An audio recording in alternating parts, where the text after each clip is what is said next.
When you're playing Super Smash Bros., it's important to choose the right character, but that's tough to do if you don't know who anyone is. Who's this guy? Who's that guy? Are those two guys different? Does it matter? Yes, it does matter, because you need to choose the best character, which is why I'm giving you my list of all of the characters in Super Smash Bros. 4 ranked from worst to best. Now keep in mind this is just my opinion, which means the opinions reflected in this video are 100% accurate and true, and if you have a different opinion, I will hunt you down and kill you, because that is my constitutional right as an American. Let's go! Number 50 is Mewtwo. Everyone says, oh, Mewtwo is in Smash Bros. 4. Where? Where is he? I can't see him, he's not in my game, so either the rest of you lot are dirty liars or you've been smoking a few too many heavy doobies, because Mewtwo isn't in my game, so he isn't in the game. Number 49 is Lucario. I could get mad at this guy because he has the worst design of any character in anything ever, or because he's a Pokemon that isn't Meowth that can talk telepathically for some reason, or because he's just really stupid, but mostly I hate him because Lucario was the name that I used to find Lucas Mario /Fic. And now I just find information about this thing, instead of finding fanfics about how Lucas and Mario want to bone each other. And that just ain't right. Palutena has 12 entirely unique B moves, none of which are as good as any of Zelda's.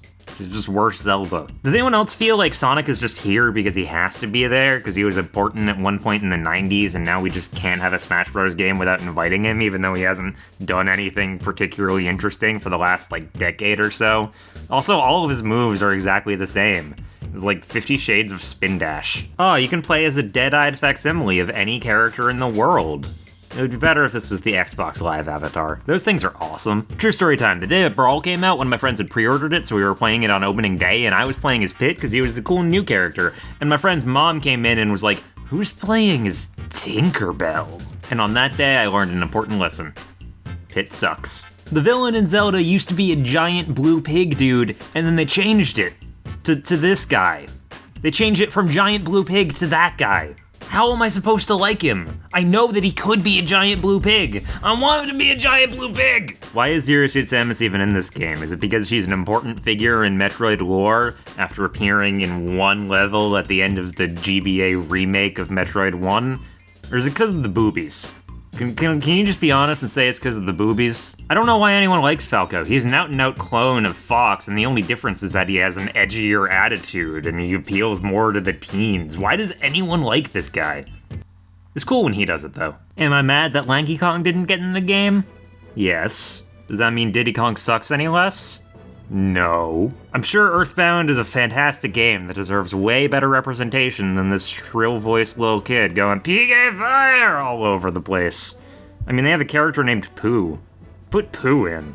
That'd be funny. Midnight would be way higher if he had the awesome Spanish accent that he has in the Kirby anime, but he doesn't, so he's pretty low on the list. Sorry, that's just how it works. I was excited when I heard Bowser Jr. was gonna be in the game, because I wanted to go the joy of painting all over everyone's ass, but no. This is a clown car from Mario World. My main problem with Greninja is just the tongue. Why is the tongue necessary?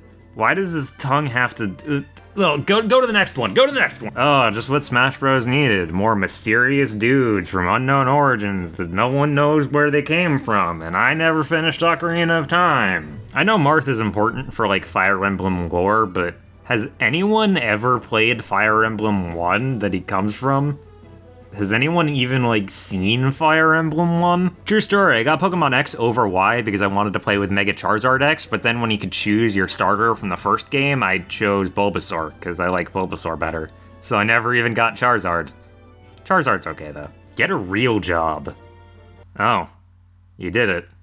Congratulations. Link's a handsome fellow. You know, I can appreciate that. God, why do all the Smash Bros. Boys have to make me question my sexuality? Adorable. Adorable. Adorable. Wait, that's not the right villager. Adorable. Luigi's actually one of the most developed characters in Nintendo canon, but he's a little bit lower on this list because I think he's been a little bit overplayed the last couple years. They keep trying to bring the Luigi joke back, and it's just let him be, man. Just let him be himself. Actually, maybe she's the most well-developed character in Nintendo canon. Too bad they haven't, done anything with it, though. I feel like Robin is the only actual nerd in Smash Bros, and it feels nice. Shut up, nerd. Shut up! Hopefully Fox's inclusion in this game means that Nintendo is finally gonna listen to their fans and release Star Fox 2. When's Star Fox 2 coming out, Nintendo? I want Star Fox 2! Marth is an important character in Fire Emblem lore, and his presence in the game shows Nintendo's continued appreciation for its own history and for the little series that could. Toon Link is a good character, but you know what would make him even better? Pink hair. I'm being honest, if Toon Link had pink hair like in Link to the Past, instantly top 10 for me, maybe even top 5, I don't know. Captain Olimar is a man who journeys to a distant land, finds a race of people, and enslaves them and murders many of them in order to suit his own needs. Which is why he isn't on this list. You know who is? Alph. Oh yes, Alph. Gotta love that Alph. Alph. Everyone likes Alph. Yeah, love me some Alph. Gotta love that Alph.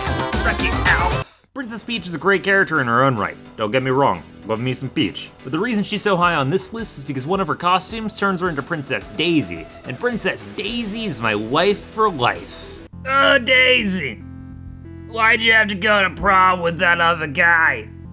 You could've gone to prom with me. I would've been good to you. I would've gotten you a corsage. I told everyone a million times, Smash Brothers is a formal event, so if you show up, you gotta show up in formal wear. Who's the only one who wears a tie? Donkey Kong. How come the monkey has better manners than everyone else, huh? Huh? Princess Zelda doesn't do that much fighting in her own games. Except that one. And that one. Does that one count? But despite that, she's so dang intimidating. Like, Zelda will cut you. She's not afraid to do it. They'll never be able to find the bodies. You'd think the scary Dragon Man would be the most intimidating character in Smash? No. It's this lady. Princess Zelda. I'm terrified of Princess Zelda. Scary Dragon Man is higher on the list because he's the only character in the game that's canonically a dad. He has like 10 children. Respect, Bowser. Respect. I can respect a dad when I see one. I never thought a single adventure game character would show up in Smash Brothers, but Pac-Man from Pac-Man 2 The New Adventures is here, and he's great. That game is underrated. I'm glad it gets representation. Wah! Everyone else in Smash Bros is fighting for their lives, but Wii Fit Trainer is just warming up. Literally, she's just warming up. Like, she's doing push-ups in the middle of the fight, and it's kind of weird. I put Shulk really high on the list because I really like Xenoblade. It's a good game. You know, in Metroid Fusion, when the SAX showed up and it was the most terrifying thing ever? Yeah, that was just an enemy with all of Samus's powers. You were just learning what every one of Samus's enemies feels like whenever Samus shows up. Samus is a badass. Listen, King Dedede. You don't need a monster to clobber that there Kirby. You can do it yourself. You got a hammer. You're awesome. Believe in yourself, Dedede. Believe in yourself. Remember in like 2007 where the entire internet was just people making bad comics about how the Duck Hunt dog was annoying because he laughed at you when you weren't very good at Duck Hunt? Duck Hunt dog remembers. Duck Hunt dog is out for blood. Beware, Duck Hunt dog. Remember in WarioWare Smooth Moves when you were playing the boss of 9-Volt stage and it was just playing Star Fox for the SNES, and then the final boss was Rob? That was awesome. Rob is awesome. I love Rob. Jigglypuff, Jigglypuff. Oh, now you got marker all over your face. Ha! Taboo takes notice of the peculiar qualities of Mr. Game & Watch's body mass. He uses these particularities to create a nearly infinite number of shadow bugs, which he then uses to create the Subspace Army. However, since Mr. Game & Watch does not have any concept of good and evil, he is unaware of the effects caused when he's used in this way. That's a direct quote from the Smash Brothers website. That's canon. That's not like someone's fanfiction. Mr. Game & Watch has no concept of good and evil. Come on! Falcon third. Falcon third. Little Mac. My main man. My dog. My ace in the hole. Second place. Ding! And the number one character is... Drumroll sound effect. Mega Mash Bash.